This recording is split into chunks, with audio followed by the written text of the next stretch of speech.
Good morning my dear students, कैसे हैं आप। आज मैं स्टैंडर्ड 8 में चैप्टर नंबर 3 मत बांटो इंसान को, मत बांटो इंसान को। तो उसके जो कवि है उसका नाम है विनय महाजन। उसके कवि का नाम है विनय महाजन और उसका साहित्य प्रकार है कविता। इसका साहित्य प्रकार है कविता। तो आप जानते हैं कि संपूर्ण मानव जाति एक विशाल मानव परिवार है। सभी मनुष्य समान हैं। प्रकृति ने सबको एक जैसा बनाया है। वह सबके साथ एक जैसा व्यवहार करती है, परंतु यह बड़े दुख की बात है कि लोगों ने आपस में भेदभाव की दीवारें खड़ी कर ली है। वह धर्म की हो, जाति की हो। इन्हीं भेदभावों के कारण दुनिया में अनेक प्रकार के संघर्ष होते हैं। प्रस्तुत कविता में कवि ने हमें सभी भेदभाव भूलकर मिलजुल कर रहने की सीख दी है। यहाँ पर इस कविता के अंदर विनय महाजन जी जो है उन्होंने सबको मिलजुल कर और समानता से रहने के मूल्य जो है वो यहाँ पर समाविष्ट हुए गए हैं। तो इस कविता को हम समझते हैं। मंदिर मस्जिद गिरजाघर ने बांट लिया भगवान को, धरती बाटी सागर बाटा, मत बांटो इंसान को। मंदिर मस्जिद गिरजाघर ने बांट लिया भगवान को, धरती बाटी सागर बाटा, मत बांटो इंसान को। मंदिर यानी कि जो हिंदू लोग मंदिर में जाते हैं वहाँ, फिर मस्जिद जो मुस्लिम लोग जहाँ पर नमाज अदा करने के लिए जाते हैं वहाँ, फिर गिरजाघर, गिरजाघर यानी कि चर्च जो ईसाइयों का पूजा स्थल है। फिर यहाँ पे बांट यानी कि विभाजित करना, विभाजित करना। तो यहाँ पे समझाया गया है इस पैराग्राफ में कि कवि दुनिया के लोगों से कहते हैं कि भगवान तो सबका एक ही है, भगवान तो सबका एक ही है, परंतु तुमने मंदिर मस्जिद गिरजाघर आदि अलग अलग पूजा घर बनाकर भगवान का बंटवारा कर लिया है कि हिंदू ने मंदिर बनाया है, मुस्लिम ने मस्जिद बनवाया है, गिरजाघर ने चर्च बनवाया है। तो यहाँ पर पूजा घर ऐसे अलग अलग बनाकर सबको बांट लिया है। इसी तरह अलग अलग देश बनाकर धरती भी बांट ली है। सागर के भी अलग अलग हिस्सों पर अधिकार कर उसे भी बांट लिया है। अब कम से कम इंसान का बंटवारा तो मत करो, यानी कि मंदिर मस्जिद गिरजाघर सागर धरती का भी बंटवारा हो चुका है।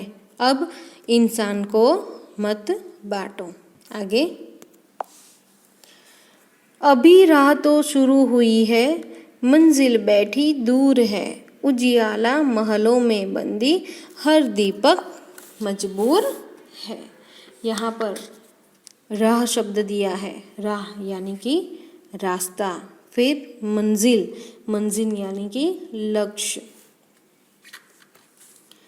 उजियाला शब्द का अर्थ है उजाला, प्रकाश। फिर बंदी शब्द का अर्थ है कैदी, दीपक यानी कि चिराग, मजबूर यानी कि लाचार।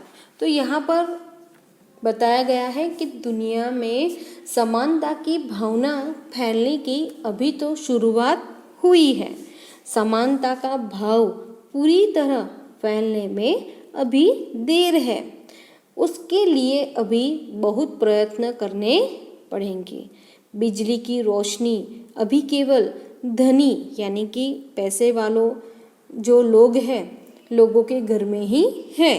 गरीबों के झोंपड़ों में अब भी दीपक ही जल रहे हैं।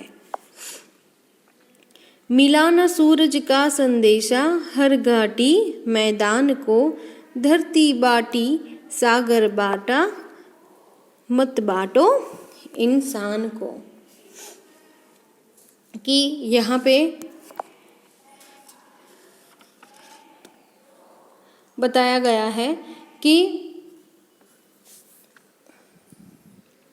सूरज यानी कि सूर्य, रवि जो हम कहते हैं वहाँ,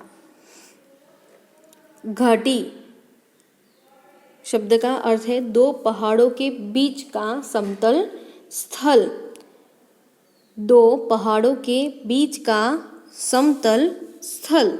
तो यहाँ पे कहा है कि अभी सूर्य का संदेशा प्रत्येक घाटी और मैदान को नहीं मिल पाया है।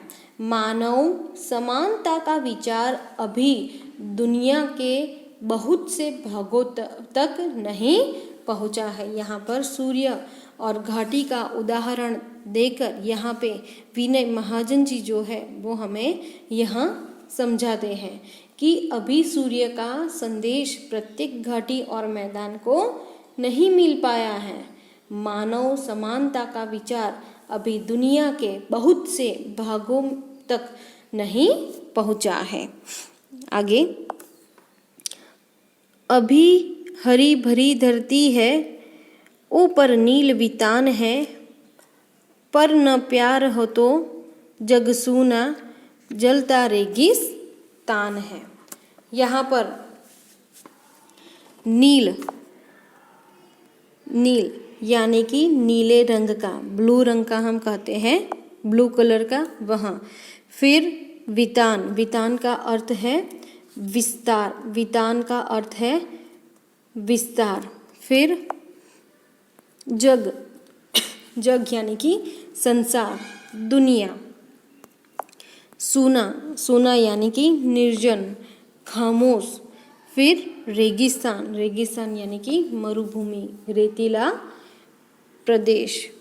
तो यहाँ पर इस पैराग्राफ के अंदर हमें समझाया गया है कि धरती अब भी पहले की तरह हरी भरी है। ऊपर नीले रंग का विस्तृत यानी कि बड़ा विशाल आकाश भी पहले जैसा ही है, लेकिन दुनिया में प्रेम की भावना नहीं है। प्यार के बिना हरी भरी धरती वाला यह संसार भी जलते हुए रेगिस्तान जैसा लगता है। कि यहाँ पर यही बात बताई गई है कि दुनिया में लोगों के बीच में प्रेम की भावना यदि नहीं है तो प्यार के बिना यहाँ भले ही यहाँ पर हरी भरी धरती है तो वह जलते हुए रेगिस्तान के समान ही दिखाई देगी। आगे,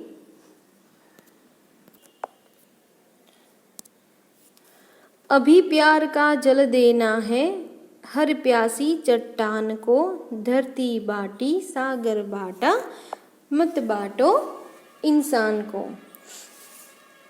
तो यहाँ पर चट्टान शब्द दिया है, चट्टान यानी कि शिलाखंड, बड़ा पत्थर। तो यहाँ पर बताया गया है कि हमें हर प्यासी चट्टान को, प्यार के लिए तरसते हृदयों को प्यार का शीतल जल देकर उसकी प्यास बुझानी है। क्या कहा है कि हमें हर प्यासी चट्टान को, प्यार के लिए तरसते हृदयों को प्यार का शीतल जल देकर उसकी प्यास जो है वह बुझानी है। आगे, साथ उठे सब तो पहरा हो, सूरज का हर द्वार पर, हर उदास आंगन का हक हो, खिलती हुई बहार पर। यहाँ पर बताया गया है कि पहरा यानी कि उसका अर्थ है रखवाली, सुरक्षा। फिर द्वार यानी कि दरवाजा। उदास का अर्थ है दुखी। बहार यानी कि शोभा, वसंत हम कहते हैं वहाँ। फिर आंगन यानी कि घर के भीतर का खुला भाग, घर के भीतर का खुला भाग। तो यहाँ पर बताया गया है कि समानता के सूरज का प्रकाश तभी सबको मिल सकता है जब सब लोग एक साथ जग जाए और अपना दरवाजा खोल दे। सबके घरों के आंगन में तभी समानता का प्रकाश, समानता की भावना फैलेगी। सबके घरों के आंगन में तभी समानता का प्रकाश, समानता की भावना फैलेंगी। आंगन में उसी तरह खुशी छा जाएगी जैसे बाग में बाहर आती है वहाँ। फिर आगे, रौंद न पाएगा फिर कोई मौसम की मुस्कान को, धरती बाटी सागर बाटा मत बाटो इंसान को। रौंदना यानी कि कुचलना, रौंदना यानी कि कुचलना। यहाँ पे कहा है कि विश्व में समानता का भाव फैलने पर कोई किसी पर जुल्म नहीं कर पाएगा, कि विश्व में समानता का भाव फैलने पर कोई किसी पर जुल्म नहीं कर पाएगा।